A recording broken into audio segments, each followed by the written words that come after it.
So looking at the polemic and apologetic issues on Christian-Muslim relations in the 21st century, you note that Christians and Muslims tend to use polemical and apologetic concepts in interfaith dialogue.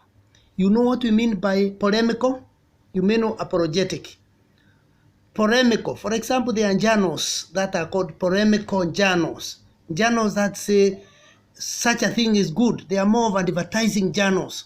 They know how to build an idea, to promote a certain idea. That's a polemical approach, to promote certain school of thought. Those are polemical. It's more or less apologetic because apologists of Christianity talk about the goodness of it.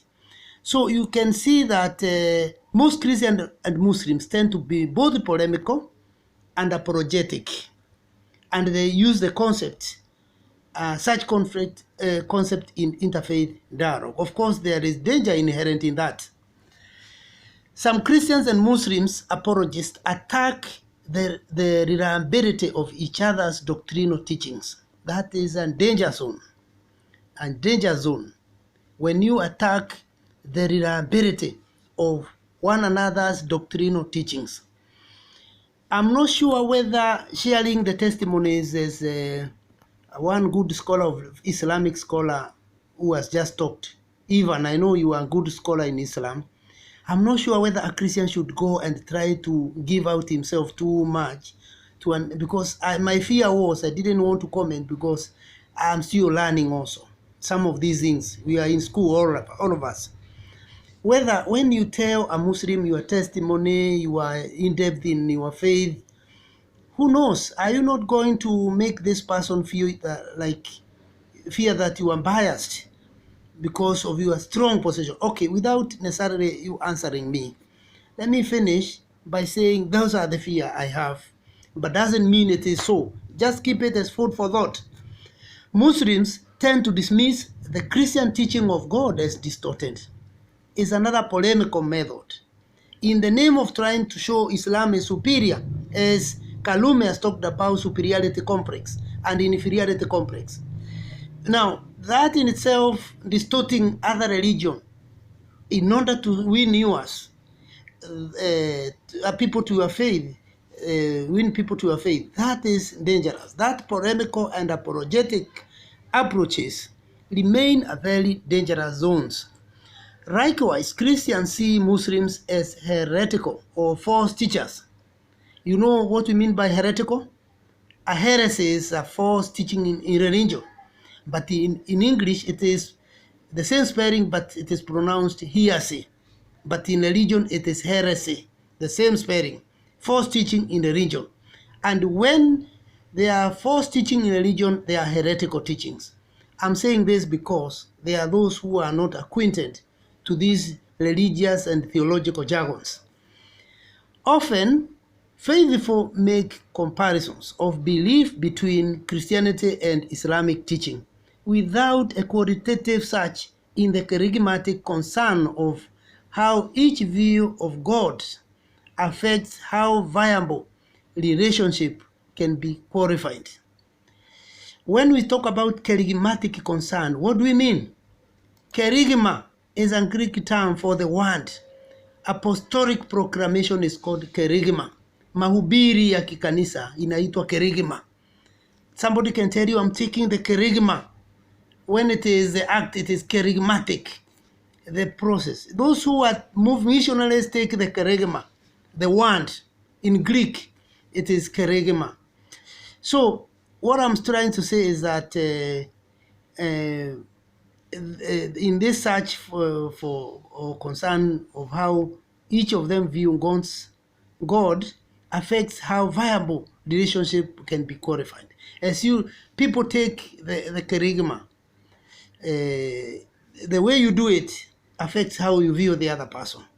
We can probably start from a commonality and say we have only one God in this world, and then start from where we agree. We may even start by talking about the prophets who are there in both Quran and the Bible. We may need those starting points. Abraham, In fact, these are Abrahamic religions: Islam, Christianity, Judaism. We can start from there and build on what and emphasize on what brings us together, rather than what divides us. Pentecostal Christians and Muslims have relied on dismissive arguments against each other. Most Christians and Muslims have little knowledge of each other's faith. In this regard, truth in these faiths should lead to a posture of humility and not arrogance. So interfaith dialogue needs to transcend or to go above parochialism or simplicity or simplistic commonality into accurate explanations of religious similarities and differences. There are shared areas which dialogue should focus on. These include general education on social welfare, multiculturalism, and peace. You think of Islam. Islam means religion of peace, and Christianity, Jesus and the last ones. He spoke to people and told them, peace I leave you with it. Peace is what I give you. So these religions are religions of peace. If we can emphasize on peace in both religions, we start solving conflict. But my fear is, if you want to show a Christians, if you are Muslim and you want to show a Christian how committed you are to your Allah, you are jihadism for those who reject. There is a danger, my friend. There is a huge danger that you may scare this other person. So these areas require concerted efforts through global partnerships and alliances of interfaith dialogue. The last section for tonight, I should talk about this one: societal and humanitarian action in relation to Christian-Muslim dialogue. Let me say quickly and say that contemporary Christian-Muslim relations also put as its core agenda matters of societal and humanitarian concern in interfaith dialogue. Friedrichs, in his works of 2020, argues that Christian-Muslim dialogue has changed from an emphasis on information and intellectual dialogues to social action. Comue and Ensare and Renan, 2020, observe that Christian-Muslim dialogue provide the focus for exploring commonalities and shared beliefs that ease tension, promote love and acceptance among members of the two faiths. Barton, 2002, perceives that followers of Islam and Christianity need to create a synergy and open doors of dialogue and interactions as they respond to enormous humanitarian needs affecting various societies. Margonet underlines that societal and humanitarian action offers love, compassion, friendship, mercy, and pity for other people.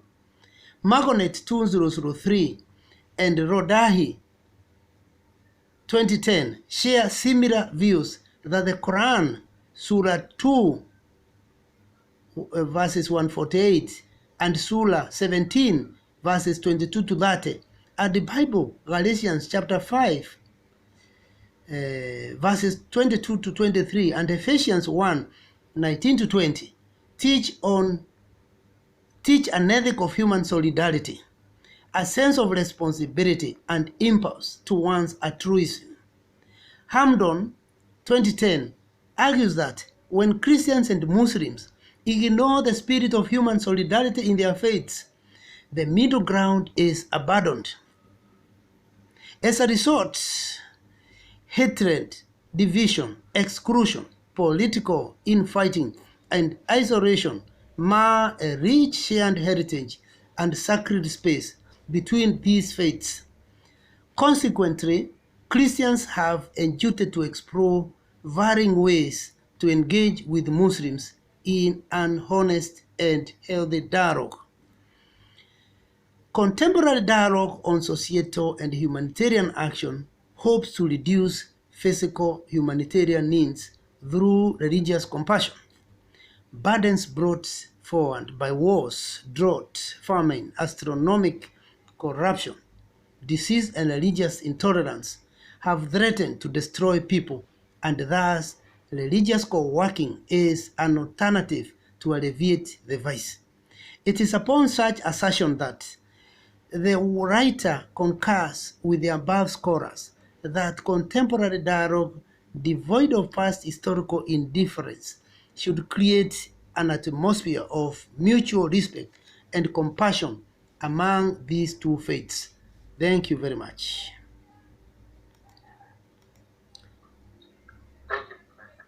Thank you very much. If no comment, we end it there. Thank you very much.